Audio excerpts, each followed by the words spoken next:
Well, the world's richest man is saying the Wisconsin Supreme Court election will affect, quote, the entire destiny of humanity. That's what he said. Now, for Wisconsinites, it will determine the balance of power in the state's highest court with critical issues like abortion and redistricting still to be decided. Earlier today, President Trump weighed in on the election, including his thoughts on the Democratic nominee, Susan Crawford. Yeah, there's a big race, and I hope you get out and vote for the Republican. The woman is a radical left lunatic, and let's see who wins. But the woman will be very bad. And, you know, Wisconsin's a big state politically, and the Supreme Court has a lot to do with elections in Wisconsin. The woman, her name is Judge Crawford. The president endorsed her rival, Brad Schimel, but has been notable absent from any campaign events, by the way, leaving Elon Musk to take up the mantle, holding a huge town hall event on Sunday while wearing the state's signature, well, cheesehead. CNN reports that Musk and groups aligned with him have poured more than $20 million into this race, making this the most expensive judicial race in history. Joining me now to dig into all of this is the chair of the Democratic Party of Wisconsin, Ben Wikler. Ben, glad you're here. Ben, Musk appearing on stage Sunday, handing out not one, but two $1 million checks. He's poured millions into this race. Tell me, what effect has that had? Well, Elon Musk seems to think that Wisconsin is for sale. And it might be that Brad Schimel is for sale. We're not able to hear you for a second. Ben, are you there? Oh, can you hear me now? Now I can hear you. Go ahead. What effect has he had? Well, Elon Musk might think that Wisconsin's for sale because Brad Schimel, the Republican-backed candidate, has been for sale. Brad Schimel has talked about buying knee pads so he could crawl around on his knees and beg, please, please, please, to donors to give to his campaign. He went to Trump's inauguration, and shortly afterwards, Elon Musk both sued Wisconsin to change the rules around car dealerships for Tesla, and then started tweeting and eventually funneling money into the state. For a lot of voters, though, this is disgusting. The Supreme Court is supposed to be the highest judicial body, independent, a check on the executive branch. It's supposed to interpret the law, not advance a partisan agenda. The Schimel campaign is all about ads saying that he's going to advance Trump's agenda. And that's what Musk keeps talking about. They're talking about locking in a partisan gerrymander in our congressional districts. And it's pretty clear that Elon Musk doesn't want the law to apply to him. I think that's actually really unpopular with Wisconsinites. It's why Susan Crawford is favored to win tomorrow. She's a candidate who really can't be bought by either side. She believes that we should have the rule of law equally for everyone. We shouldn't just do what the richest people in the world want the courts to do. I want to touch on the favorability in a second, but first, you've mentioned donors. And, you know, the Wisconsin Democratic Party, which you chair, received $3.5 million from billionaires like George Soros, Illinois Governor J.B. Pritzker.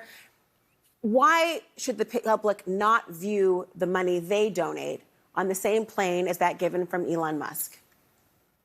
Well, Elon Musk is the only person right now who is running the federal government, dismantling Social Security, threatening to impeach judges when they get in his way, attacking the Veterans Administration, attacking the Postal Service, and essentially claiming that the law doesn't apply. Congress doesn't apply. He can do whatever he wants, no matter who it hurts.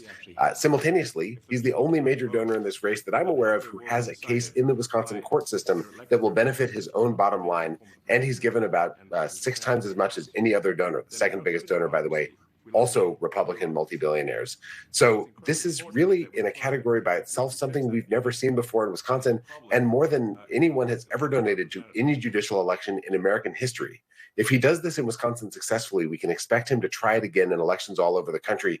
And we have to ask ourselves, certainly we need campaign finance reform, but in the meantime, as voters, do we want people who've been bought and sold by Elon Musk? If we don't, we've got to elect Susan Crawford. You know, Judge Crawford said her opponent was Mr. Schimel, but instead was Elon Musk. And to your point, Crawford and other Democrats have gone after Elon Musk. His favorability rating in Wisconsin, just 41% versus 53% unfavorable. I suppose that's why you focus your attacks on him. I want to turn, though, to another issue, because the Election Commission in Wisconsin, they've reported that early in-person voting is actually up 37% over the Supreme Court election back in April of 2023. That shows some surges in some GOP strongholds in the state. Does that worry you that the actual turnout might be even higher? Well, it's hard to spend $20 million through his super PACs, plus $3 million in giant checks. $3 million he's given to the Wisconsin Republican Party. Hard to spend all that without affecting any votes. The question is whether Elon Musk is going to motivate more voters for Schimel than Democrats and opponents of Elon Musk that he motivates to vote for Susan Crawford.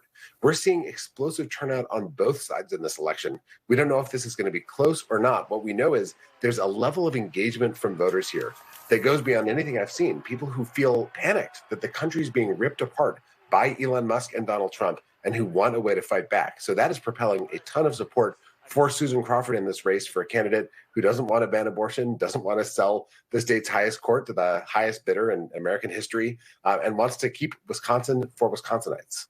What do you think of Senator Cory Booker's tactic in terms of protesting the president by speaking on the floor? He says as long as he is physically able to do so. Will this appeal to Wisconsin voters or others? I think, this is a moment when for folks that are watching the kind of dismantling of our system of checks and balances of our federal government before our eyes, it's all hands on deck. Everyone's doing everything they can do. I will also say that tomorrow, Wisconsinites will be thinking about this Supreme Court race first and foremost. Elon Musk was just here. He was doing a teletown hall tonight. Donald Trump's talking about this in Washington, D.C. In Wisconsin, everywhere. There are people knocking on doors and making phone calls, ads on every screen, billboards up, mobile trucks with sound going around in different cities. We had one outside the Brewers game yesterday. Wisconsin is pretty hyper-focused on the Supreme Court race right now.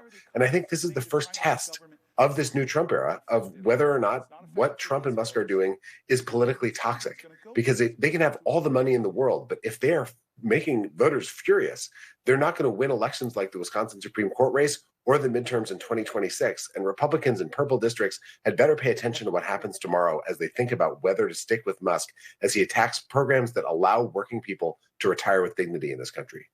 It will indeed be a barometer. Ben Wikler, thank you so much. Thanks for having me on. So while